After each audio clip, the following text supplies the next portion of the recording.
everyone, welcome to another episode of Writes for Women. I've just had the most fantastic chat with my friend and writing buddy Rae Cairns about her brand new hot off the press novel Dying to Know.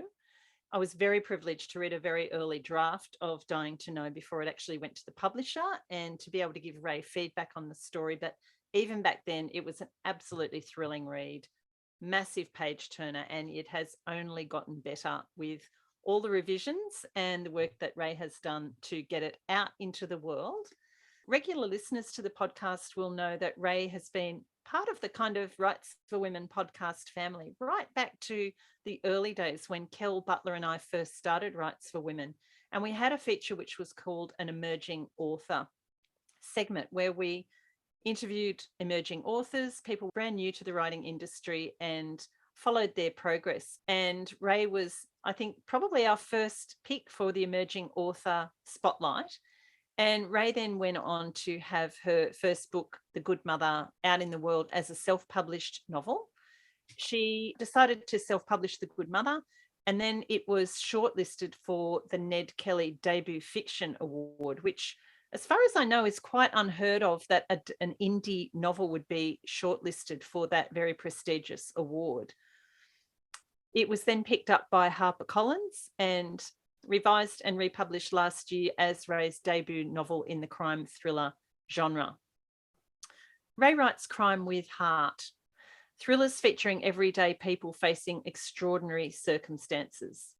Dying to Know is her second novel with Harper Collins. It's a standalone Sydney-based thriller and centres around a woman's determination to uncover what happened to her missing sister. Rae draws on her own experience with working with troubled children, of course, in The Good Mother, but there's also a little snippet of that in Dying to Know. And some amazing research has gone into Dying to Know, which I'm going to talk to Rae about during the course of the interview. And so we talk about in this interview the book, of course, the amazing protagonist Geneva Leighton and how she was developed, Rae's inspiration for the story. And we also talk quite a bit about her writing process, her entry into the world of traditional crime writing, and a whole lot more. So grab a cuppa, sit back and join Rae and I on the Writes for Women Convo couch. And I know you're going to love this chat with Rae Cairns. Rae Cairns, welcome back to the Writes for Women Convo couch. Thanks so much for having me back, Pam. I'm thrilled to be here. Oh, I'm so excited to have you on and to get to talk about your soon to be released, will be released by the time this video comes out, this podcast comes out, Dying to Know, your second thriller. So before we get going, tell us all about Dying to Know. What do we need to know about? It's a standalone, so it has nothing to do with my first book, The Good Mother. It's set in Sydney, all in Sydney. It opens with a budding journalist, Geneva Leighton, receiving a phone call that changes the entire course of her life. Her sister is on the line. She's terrified. She's trapped in the boot of a moving car, no idea who her abductor is, and she's begging Geneva for help. Then the line drops out. While the police search for Amber, Geneva is left looking after her traumatized niece and nephew. Her days are filled with that, and the days turn into weeks, which turn into months, which turn into years, until shocking new evidence is found. And then Jen becomes absolutely desperate to find answers. She becomes determined to get to the truth of what happened to her sister. But to do this, she has to take on the political power of her brother-in-law's family, the muscle of a motorcycle gang, and the questionable support of a policeman who betrayed her in the very first month of the investigation. And the further that she gets into the truth, the more danger she gets into. That is an absolutely fantastic summary of the book there. You have captured all of the different elements of it. And I have to say, as you were describing that, because I have read the book and loved every page of it, but as you're describing it, I've literally got goosebumps coming up on my scalp. It is actually spine tingling, and particularly when we go into the book and we're straight into the action with that prologue where Amber first disappears, but we're going to come back to that prologue in a little while. So this one is a little bit different to your first book. It's a lot different in some ways and similar in others, but it's different in that The Good Mother, your first novel, was inspired by your kind of lived experience, if you like, in Northern Ireland, and it was written and revised over quite a long period of time. Given that you were under contract for Dying to Know because you had such great success with The Good Mother, where did the inspiration for this one come from? And then how did you go about developing it? Look, I am someone that is constantly asking what ifs wherever I am, and I'm listening into conversations. So I'm a real nosy person as well, which is appalling. But yeah, the what ifs. I was listening to a young woman talk about how her entire life was upended when her brother went missing. And I sat there in the talk realizing I'd never really thought about the impact on the people left behind of the missing. And that kind of stayed with me, that idea. And then I was driving to an event and following a Camry, one of those old Camrys that have the old style boots. And I sat there thinking, what if someone's in that boot? How would they, my mind is bizarre, but it was like, how would they get out? How would they let somebody know they were there? What would I do if I was there? And so those kind of ideas merged. But where it was similar to The Good Mother was where I really come from is a moral question. So a morally complex question. So in The Good Mother, it was how far will a mother go to protect her son? And in this one, it is the truth worth the price that your loved ones and you might pay? So I'm playing with that idea there. So my overall process is take this moral question, then I add a whole heap of what ifs, and then I delve into research. I go down every rabbit hole I can possibly think of and imagine. Love that part of the process. I also read the paper daily because quite often I like to keep up on current issues, but also I find that they inform the plot in a way that I don't even know is going to happen. Yeah, I find that current affairs makes its way onto the pages of my novels. And that's happened in both books, just from being up on newspapers and stuff. So then I also decided that at the heart of Dying to Know was the strong urge for humans for belonging. So whether that's belonging in family or whether it's belonging, joining a motorcycle gang to belong, or whether it's doing certain things so that you still belong to the people within the job that you're in. Followed that through. So I had all this. I had the ideas about belonging. I had the very initial ideas for the book. I had the what if questions, the moral kind of setup. And then I sit down and I start writing. So I don't know the plot. I write from the beginning and I write the scenes in chronological order and see what develops.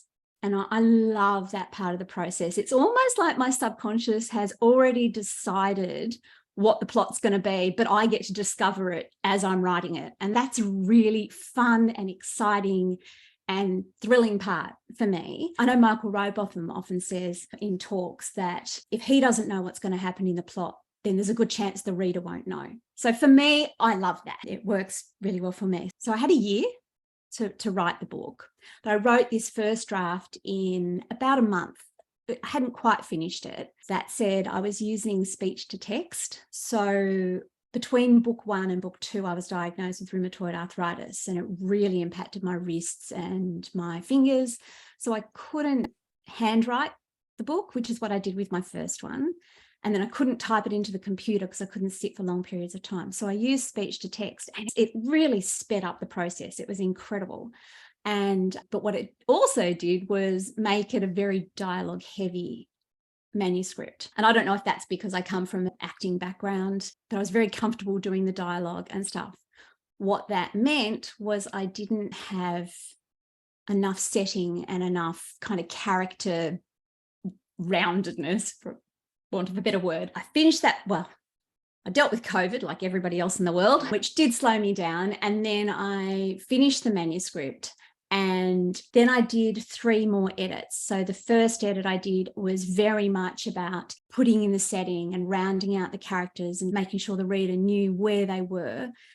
And then the second version was very much about story logic. So making sure that the logic was there and that I hadn't gone off on weird and bizarre tangents, or where I had removing them. And then I handed the manuscript to two beta readers, you being one of them. Thank you very much. Right. I was very privileged. And Laura Boone, another, and took the feedback that you guys gave me, which was really solid feedback. And then I did another rewrite, and then I handed it to my publisher. And with my publisher, we did another edit. I cut a heap of words, another 10,000 words I think I cut. And then we did a proofread and stuff, and the book's gone out. So it was a much faster process for me. It's interesting, like someone's asked me why I only write from one point of view, and I do that very intentionally because I'm writing about an ordinary person in extraordinary circumstances. I need them isolated, and I need the reader isolated as well. So I write in close third person, and it's very much about them being on the person's shoulder, almost in their head, so that they're as challenged by the decisions that the main character is having to make and I think for me, that is about trying to spark empathy in readers, that morally complex situations, off the bat, it's easy to say, well, I would never do that. But when you're in there and you're in their thought processes and they're backed into a corner, I'm hoping that it makes readers think a little bit more about what they would do if they were cornered. And it also, one point of view, allows me to reveal the facts at the same time as the protagonist learns them. And I think that helps heighten the tension somewhat through the novel. Definitely. As I love writing in that style myself, and I think reading in that style just absolutely creates that empathy and suspense. So that was such a great insight into your process, Rae. And I just want to go back to something you talked about in terms of dictating or using speech to text. Yep. So just for the writers out there who might be listening, what software do you use? And the other question I have is, do you do the voices as you're doing that? Okay. This is really embarrassing. Kind of. Yeah. I get to the kind of when it transcribes and I'm like, the intonation's not there. But yeah, it does really help getting to, I'm sure if my husband's overhearing me, he thinks I'm absolutely mad in another room having these very strong conversations. Look, I use Dragon, but it's old software, and unfortunately they no longer support Mac. So I use an old Mac computer for that because it recognizes my voice really well. But there's all sorts of new software. In fact, I think even just on Apple, you can do voice to text. I'm not sure how well it works because I do it a bit on my phone, but I haven't done it for a whole manuscript. And I also have a little recorder that will transcribe into Dragon, so I can wander around. So usually I'm in my front room wandering around in circles talking to myself. Yeah, I'm a crazy lady with my imaginary friends. There we are. No madder than the rest of us. Yeah. And do you find that the kind of process in getting the ideas from your head, I guess, onto the recorder and then onto the page, is that quite different to if you were just typing it out straight from your head? It's so different. I really had to be patient with, it's almost like my brain needed to reconnect the synapses. So my first novel, I hand wrote. And even now, if I'm really stuck in a corner, I might handwrite part of a scene. It just seems to connect to a different part of my brain than even typing does. So when it came to doing the speech to text, I struggled. I complained quite a bit, I think, at first, that I just was never going to get it. But then I just kept going and did it, and doing it daily really helped me break through that barrier. And it was like my brain rewired to start. But I also had to accept it was a very different first draft. Like I said, very dialogue heavy than the first draft I had when I handwrote. I think I had to accept that I couldn't quite do the setting descriptions that I wanted to do at the level I wanted to do them. And once I did that, then I could move forward. Really interesting. So just back to the research aspect of Dying to Know, there is a strong thread of biker involvement, as you mentioned in your little synopsis earlier. And I know that you researched this partly through some of the, I don't know if the term is bikers or bikies, what the correct? Either. We'll go with both. Either. There we are. Okay. Your husband has a motorbike. You donned your leathers and yes, looked fabulous in them, I must say. And you went out riding, and met quite a few people in the biker world, it's a very visceral experience. So you're really absorbing that information firsthand. The other thing that I know that you did was visit the PCYC, which of course features as part of Jesse the policeman's role in the novel. How important to you is it to get that kind of firsthand experience to be able to then put into the story? I think because the research is really the kind of underscores my whole way of writing and I don't plot, it's so important to me to have visited the places, the locations of my novel. You can't always do that. So I spend a lot of time on Google Maps, Street View as well, trying to walk the places if I can't get to them. So that happened in COVID, obviously. But just meeting the people the cultures I'm writing about is really important to me. When my husband and I started riding the bike, I realized quickly that this whole culture really intrigued me because there was all sorts of people, all sorts of ages from all walks of life. And I think I was really surprised by that. And then I knew, though, that there'd been a lot of infighting between the motorcycle gangs, the outlaw motorcycle gangs, and that had spilled onto the streets of Sydney numerous times in the last 40 years with really serious consequences for bystanders. I wanted to understand that world. So I read numerous biographies, both from a police perspective who went in undercover and from the bikers' perspectives.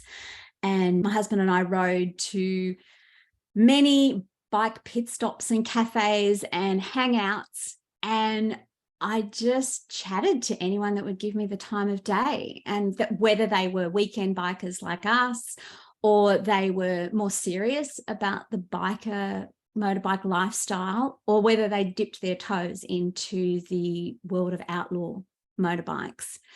And then I got really lucky and had the opportunity to talk to an ex-Rebels biker, and he was incredibly generous with his opinions on the police and the current state of outlaw bikers and the new wave of bikers, and why he wanted to live on the fringe of society, what that meant to him, and what his experiences in that were. So that really helped me get a feel for the life and the people within it.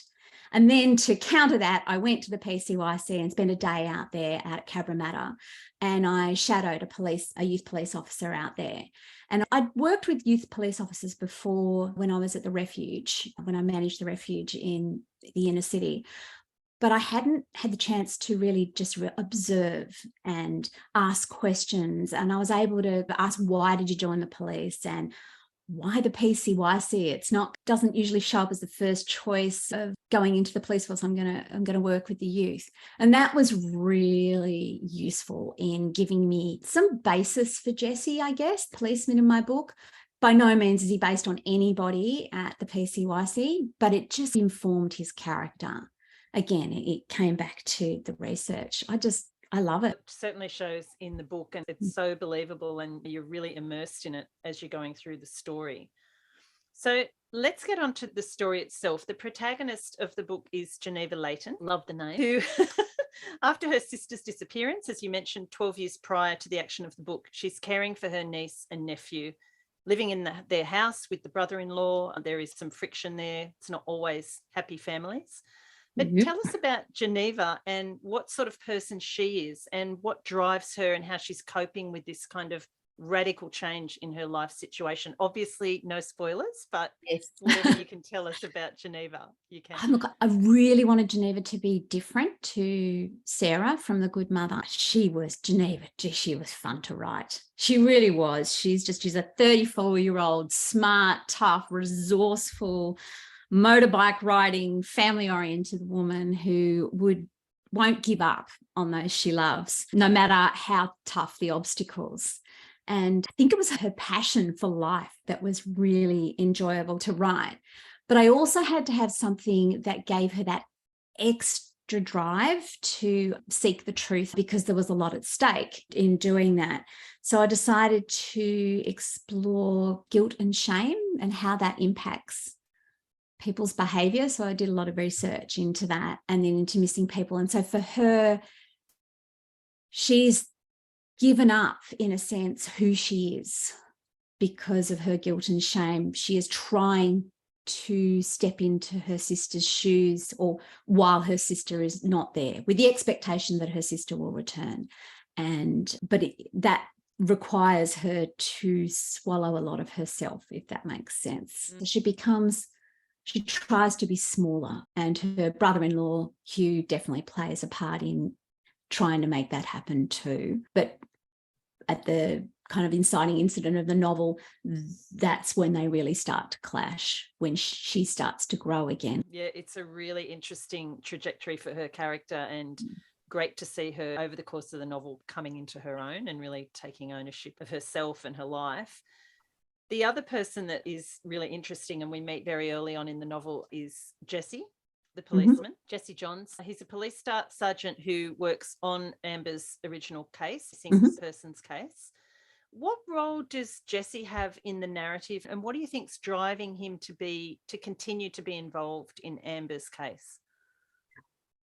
Look, he is driven to correct the mistakes of his past, and the way he treated Geneva and particularly Lily in the past. Lily's the daughter, who was 4 at the time of her mother's disappearance. He is trying to correct the mistakes that he made there by being involved. There is also an underlying attraction between him and Geneva, although Geneva won't even give him a bar of that. Like, she couldn't be less interested and pushes him away. But that allows me as a writer to push Geneva on a kind of different emotional level, having that relationship. And he also challenges her that she is of enough value to have a life for herself, if that makes sense. So he tries to make her see that functioning from a place of guilt is not helping anybody. So I guess he's an antagonist in that regard, because he's challenging her, but it's a different kind of antagonist. Yeah, it's a really interesting relationship in that way, because there is that kind of antagonism between them, but he's also on her side. So it shifts and changes. But she never knows who's on her side. So it's always this. And because he's betrayed her before, there's a real lack of trust there. Yeah, which makes for some very interesting scenes. The kids, of course, Lily and Charlie. Now, again, it's very hard to talk about some of this stuff without giving away spoilers. So I'm going to hand this over to you. They do play a really important role in the story, but what can you tell us about Lily and Charlie? Lily and Charlie are divine. So Charlie was 10 months old when his mother went missing, and Lily was 4 years old. And so now when we return, they're 16 and 12. And they are struggling with a father who is unraveling. He is drinking a lot, drinking too much, but he's also a man who comes from great privilege and power and money and wealth, and he's used to getting what he wants, but he's unraveling. So it's a very scary situation for the kids in that regard. And Geneva is their strength at the center of that. But Hugh doesn't value Geneva's role in that. In fact, he's threatened, if anything, by Geneva.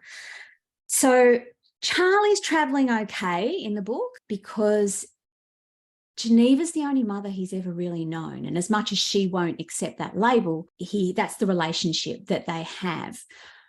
But being a 16-year-old, Lily is dealing with hormones and difficult peers and social media, all under the lens of a high-profile media case.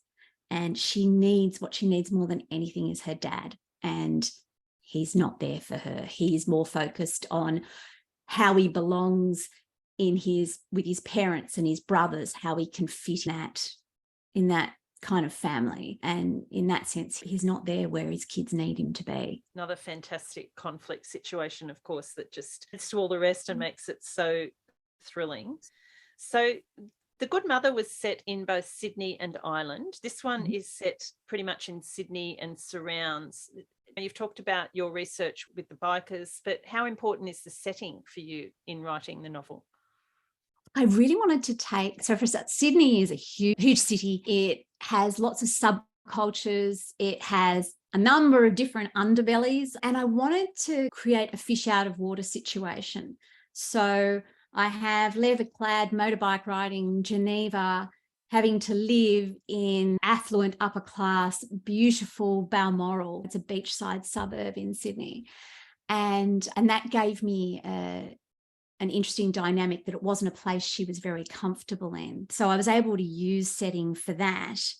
And then we also go to biker haunts and a biker compound, and I'm hoping that's something a lot of people haven't seen or experienced. It was new to me. Good. It's a really interesting contrast, some of the settings that they go to in that biker world compared to Balmoral and it's all in the same city. Yeah, really interesting. So for people who will have read The Good Mother and loved it, Rae, what can they look forward to that is similar in a way, and what new things might they find in Dying to Know? Look, I think it's similar in the sense that it's from one character's point of view, and while she is their aunt, she's still a carer, and the children are very much a priority. But she, as I've said, she's a very different kind of character. She's much more healthy than Sarah, I would say, in her social interactions. And then I'm still exploring an underbelly kind of culture. So you have that insight into an area or lifestyles that perhaps you've never come across. So in Good Mother, it was Northern Ireland, and I was really trying to explore the IRA and the UV, but people to not romanticize them, get them to be their real people in real situations dealing with pretty horrid stuff. And I wanted the same kind of feel with this book, like the dynamics of family, the power differentials within families. With Geneva, because she's the aunt, she has no legal recourse in caring for the kids, even though she is essentially their main carer.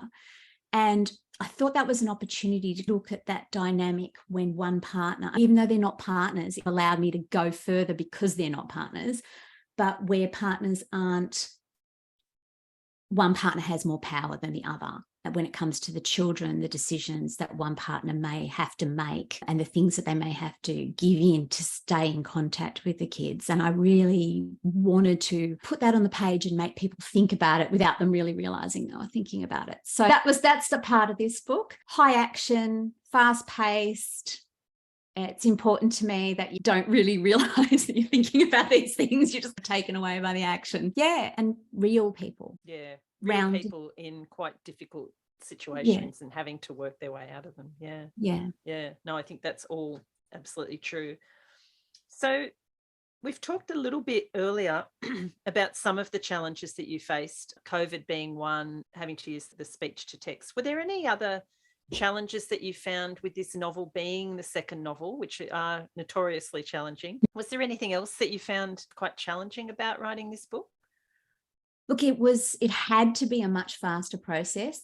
I only had a year because I was under contract, but it was a clearer process as well because I understood what I needed to do in the editing stage, particularly in the editing stage, whereas I really had to learn about that with book one. Book one was absolutely my apprenticeship novel. I spent years on it. And with each version, I learnt and grew as a writer with a lot of help from other people. In this one, it was very much, right, you've done that. So now where's the book? You know what you're doing. Write a book.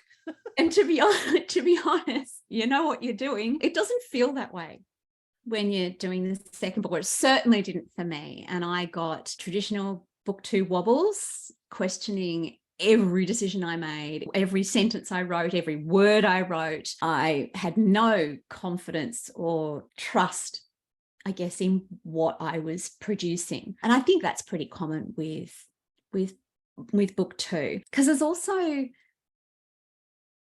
there's a creative freedom with book one that you don't know what you don't know. So you just vomit it out on the page.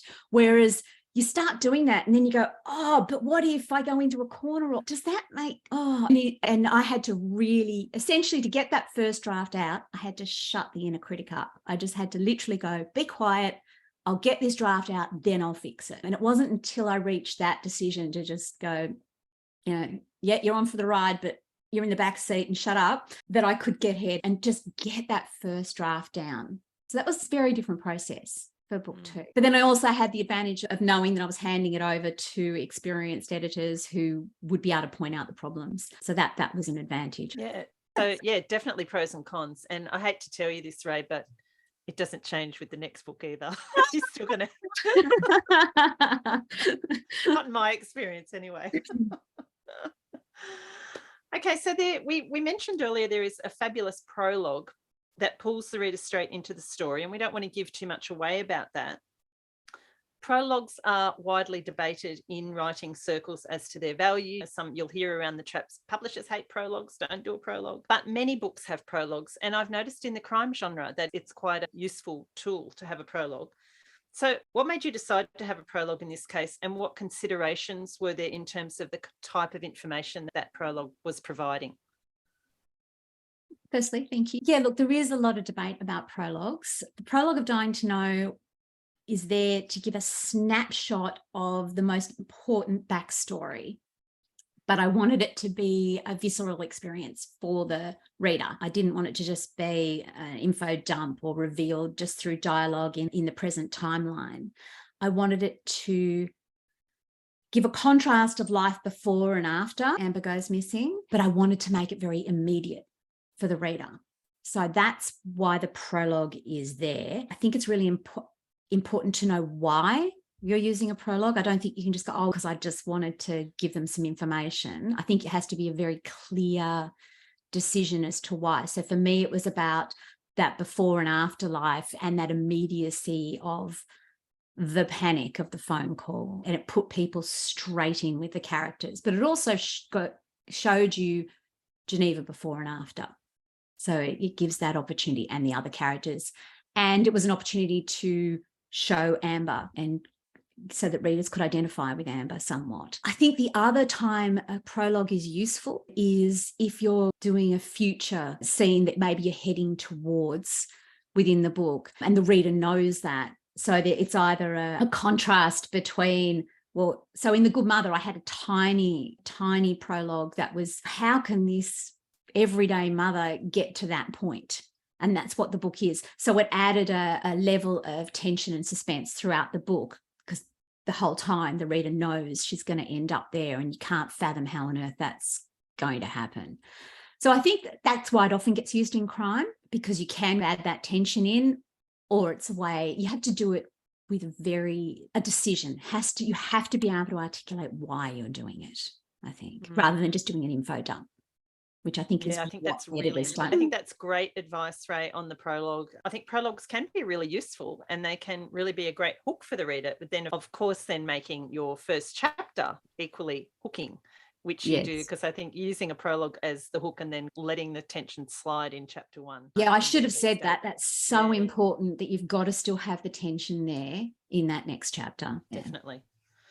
So, Rae, you've very rapidly established yourself as a stalwart of the local crime writing community, I would say in Australia, but definitely within Sydney. And you've had some fantastic endorsements from fellow authors. I'm seeing them pop up on social media as we get closer to the date of Dying to Know being released.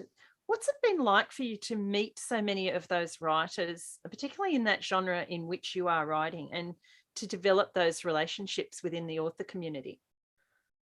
The Australian writing community is the best. It has been the absolute highlight of becoming an author, has been meeting these people, learning from these people, building relationships with them. And don't get me started on the endorsements. I think every single one of them made me cry when they came in, because it was so humbling. Here are these people I look up to and respect so much, and they took the time to read my book, and then they took the time to put words down endorsing it. Like, I couldn't believe it. It meant so much to me. And that's with both books. I have been incredibly fortunate with the generosity of the writers that I've met through my time in the writing world. But honestly, the industry is incredible. They're so supportive, and the crime writing people are supportive and fun and kind. I don't know, they get rid of all the evil on the page or something. But yeah, I feel incredibly lucky to have been welcomed in, and I'm now trying to make sure that I also do the same thing to up and coming, aspiring writers. You've always been super supportive of your fellow writers, and that's obviously continuing into that crime community. Quick question about the cover, Rae, for Dying to Know. It is absolutely stunning. You had an equally fabulous one for The Good Mother. What was your reaction when you first saw this cover for Dying to Know? I loved it. Andy Warren from Harper Design did it, and he just he got Geneva in instantly. Like, I was like, yes, that is her, which is really exciting. And I felt it had the feel of her being this strong, gutsy woman. Yeah, I loved it. Absolutely loved the roadway, everything about it. I think he did a really amazing job bringing all the elements of the book together.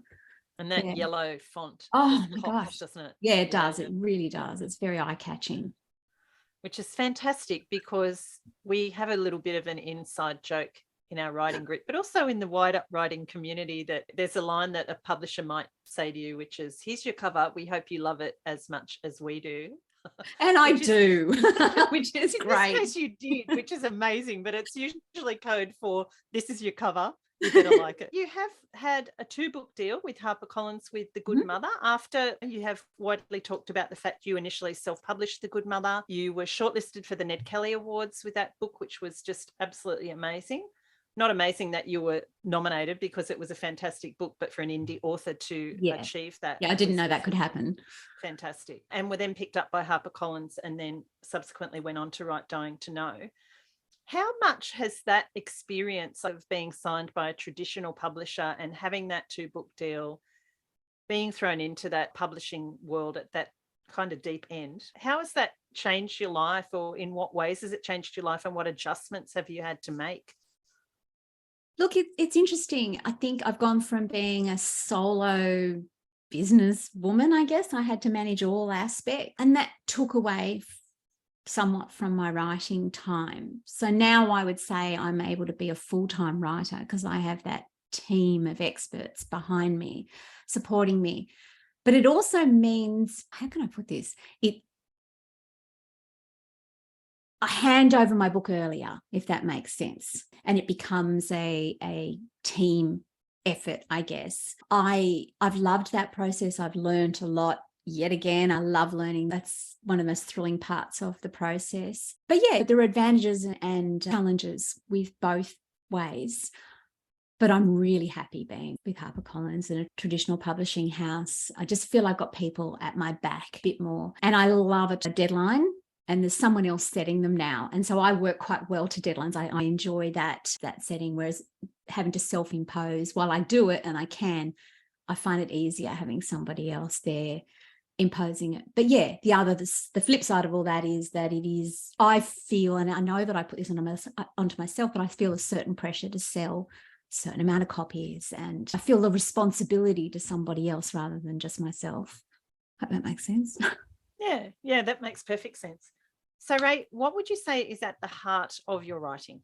I think that it's a desire to make sense of the world and to try and understand why people do what they do, with the end goal of encouraging, I think I said it before, compassion and understanding for people when they're in difficult situations. So yeah, that's at the heart of my writing. I really want people to have empathy for others. And yeah, and for me, I want to understand why people would make certain decisions. And I think that's what makes your books more than just a quick crime read. There's that level of relationship dynamic and psychology of the character, and that whole exploration of human nature that you're weaving through the crime story, which makes it so dimensional. It's fantastic. Thank you. What is next? I know that you can't reveal too much, but I know you are working on, or have started work on, another book. Is there anything that you can give us a little tidbit of about that? This is going to be new to you as well. Yay. I love a bit of news. It's another standalone thriller, and it's kind of Jodie Picoult's 19 Minutes meets the movie The Fugitive, but with a female lead. Excellent. I'll wait to hear more about that. We won't go further because we don't want spoilers, and I know it's very early days. Yeah. But you have quite a few events coming up. This podcast is going to be coming out around release time. Yep. So you do have quite a few events coming up too. And I know that you're going to be on Michelle Barraclough's Writers Book Club podcast. Are you delving into Dying to Know on that one? I think so. Yes, I think it is Dying to Know, actually. Yes. So it'll be the book of the month like in May, and then we talk about it. So it'll be out June 1st, I think, where we dive into it. Brilliant. What else have you got coming up for Dying to Know in terms of events? I've got the launch at Better Read Than Dead, which I'm really looking forward to, which will have been the night before this podcast comes out, I think. And then I'm just chatting to a whole heap of amazing people who are giving me opportunities on their podcasts. And yeah, I can't wait to talk to readers about this book. Yeah, I'm really excited to see what they think. Yeah, I know it's going to go gangbusters because it's such a fabulous book, and congratulations. It's amazing. Thank you. And I'm actually going to be reading it again because I couldn't get enough of it the first time around. So all the best with it, Rae. I hope, it's just going to go so brilliantly for you, and just enjoy the ride. Thanks so much, Pam. And thanks for having me on again. I really appreciate it. My pleasure. Hi, everyone. Welcome to another episode of Writes for Women.